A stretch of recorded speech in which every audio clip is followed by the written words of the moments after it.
Welcome to people's media. నేను మీ Sravanthi. So Rajanna Sircilla జిల్లా చంద్రపేట గ్రామానికి చెందిన దివ్యాంగురాలైనటువంటి మిట్టపల్లి అర్చన కథనాన్ని మన పీపుల్స్ మీడియాలో ప్రసారం అయితే చేశామండి. మన తెలంగాణ స్పోర్ట్స్ మినిస్టర్ శ్రీ వాకిటి శ్రీహరి గారు కూడా వీక్షించారు. అలాగే మిట్టపల్లి అర్చన గారితో కూడా మాట్లాడడం కూడా జరిగింది. సో ఏషియన్ గేమ్స్ లో ఆడేందుకు అన్ని విధాలుగా సపోర్ట్ చేస్తానని చెప్పేసి కూడా హామీ ఇచ్చారు. సో ఇప్పుడు మనతో పాటు మిట్టపల్లి అర్చన ఉంది. ఒకసారి సార్ ఏం మాట్లాడారు, ఇంకేమైనా హామీ ఇచ్చారా అనే విషయాల గురించి తనను అడిగి తెలుసుకునే ప్రయత్నం అయితే చేద్దాం.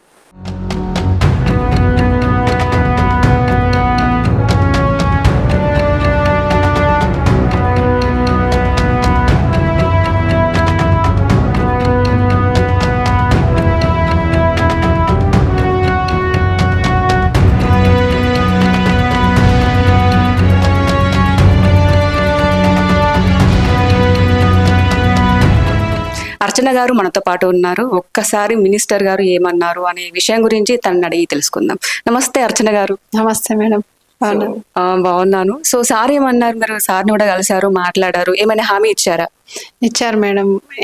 ఆ రోజు ఇక్కడ న్యూస్ లో వచ్చింది కదా, మన పీపుల్ న్యూస్ లో ఆ రోజు మీకు కలిసినాయి కదా, మీకు కలిసి సిచ్యువేషన్ ఇట్లుంది, 59,000 కట్టాలనేసి చెప్పాను కదా. అయితే దీనికి వీడియోకి మా డిసిపి మేడం గారికి చెప్పినాను. చెప్తే వాళ్ళు ఉండేసి స్పోర్ట్స్ మినిస్టర్ సార్ గారికి ఇట్లుంది పరిస్థితి, అమ్మాయి స్పోర్ట్స్కి వెళ్ళాలనుకుంటుంది కానీ ఆర్థిక పరిస్థితి బాగాలేదనేసి ఇన్ఫామ్ చేశారు. చేస్తే వెంటనే సారు రమ్మనడం జరిగింది. ఆర్థిక సహాయం చేస్తా అని చెప్పారు. 59,000 సారు కట్టేస్తా అని చెప్పారు. ఆ విధంగానే ఇప్పుడు వెళ్ళడానికి సిద్ధం అవుతున్నాను. ఇప్పుడైతే ప్రస్తుతం అయితే ఆర్థిక పరిస్థితి బాగాలేకనే నేను ఈ స్టిచ్చింగ్ కుట్టుకొని ఉండడం జరుగుతుంది. పరిస్థితులు బాగాలేవు. మళ్ళీ పిల్లల్ని చదివించడము, నాకు స్పోర్ట్స్కు సంబంధించి ఎక్విప్మెంట్స్ కానీ కావాల్సిన నా గేమ్స్కి నీడ్ ఉన్న ఐటమ్స్ కానీ ఇవి కానీ లేకపోవడము, అవి కొంచెం ఇబ్బందిగా ఉంది మేడం. సార్ అంత దూరం వెళ్ళారు కాబట్టి సారు అంటే స్పందన ఎలా ఉంది? పిల్లలు కూడా తీసుకొని వెళ్ళారు అని చెప్పేసి నేను విన్నాను. అంటే రిసీవింగ్ ఎలా ఉంది సార్ది? చాలా బాగుంది మేడం. సార్గా గేమ్స్ ఆడతామంటే చాలా ఎంకరేజ్ చేస్తారు. అదే విధంగా ఇంకా మేము అందులో డిజబుల్ గేమ్స్ సారు ముందు చెప్పారు, మంచిగా ఆడి మంచిగా గెలిచి రావాలి, సరేనా అంటే సరే అని సార్కి మాట ఇచ్చాను. తప్పకుండా నేను ప్రాక్టీస్ స్టార్ట్ చేశాను. తప్పకుండా గేమ్లో కంపల్సరీ విన్ కావాలనే ఒకే గోల్ పెట్టుకున్నాను.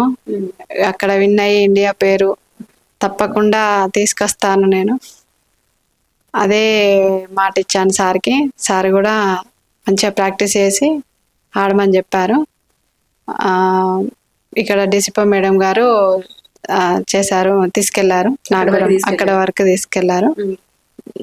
అందులో మన ఈ న్యూస్లో వచ్చిన న్యూస్ చూసారు సారు. పరిస్థితి, కుటుంబ పరిస్థితి అన్ని అడిగారు, తెలుసుకున్నారు. సార్కి కూడా అన్ని చెప్పాను.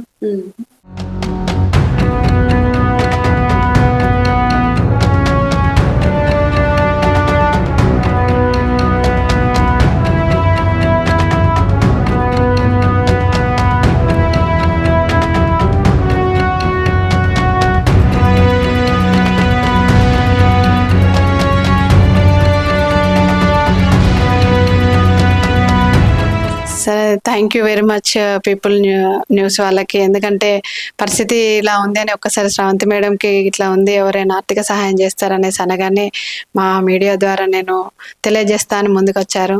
Thank you people news. అదేవిధంగా డిసిపో మేడము వెంటనే అక్కడికి తీసుకెళ్ళడం జరిగింది. అక్కడ అపాయింట్మెంట్ తీసుకోవడం, సార్ దగ్గర ఇట్లా ఉంది పరిస్థితి, సిచ్యువేషన్ అని చెప్పడము చాలా బాగా అనిపించింది మేడం. అందరు తొందరగా రెస్పాండ్ అయ్యారు. పరిస్థితి ఇలా ఉంది అని తెలియజేసినందుకు చాలా థ్యాంక్ యూ పీపుల్ న్యూస్. అదేవిధంగా తప్పకుండా నేను ఆడి గెలిచి తీరుతానని నేను మీకు కూడా మాటిస్తున్నాను. స్పోర్ట్స్ మినిస్టర్ సార్ కూడా అన్ని విధాలుగా ఆదుకుంటాను, మంచిగా ఆడమ్మా అనేసి ఆర్థిక సహాయానికి ముందుకు వచ్చారు. చాలా థ్యాంక్ యూ సార్. చాలా థ్యాంక్ యూ డిసిపో మేడం. అదేవిధంగా పీపుల్ న్యూస్ వాళ్ళకి చాలా ధన్యవాదాలు.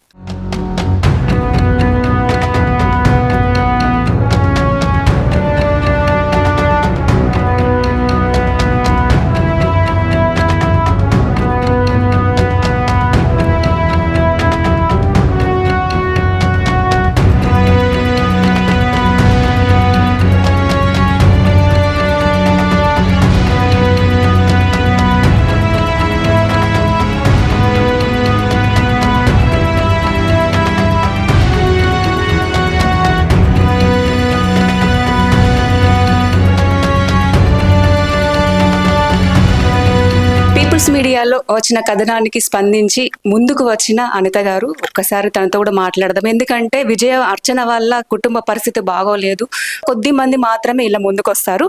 సో ఒక్కసారి మేడం గారితో కూడా మనం మాట్లాడదాం. నమస్తే మేడం. నమస్తే నాన్న. సో ఎలా అనిపించింది అంటే అర్చన వాళ్ళ పరిస్థితి మీరు చూశారు? వాళ్ళ పరిస్థితి దగ్గర నుండి చూస్తే జాలి వేసింది. నేను కొంచెం చిన్న సహాయంగా, నా వంతు సహాయంగా చిన్న హెల్ప్ చేయాలి అనుకున్నాను, ఇవాళ చేశాను.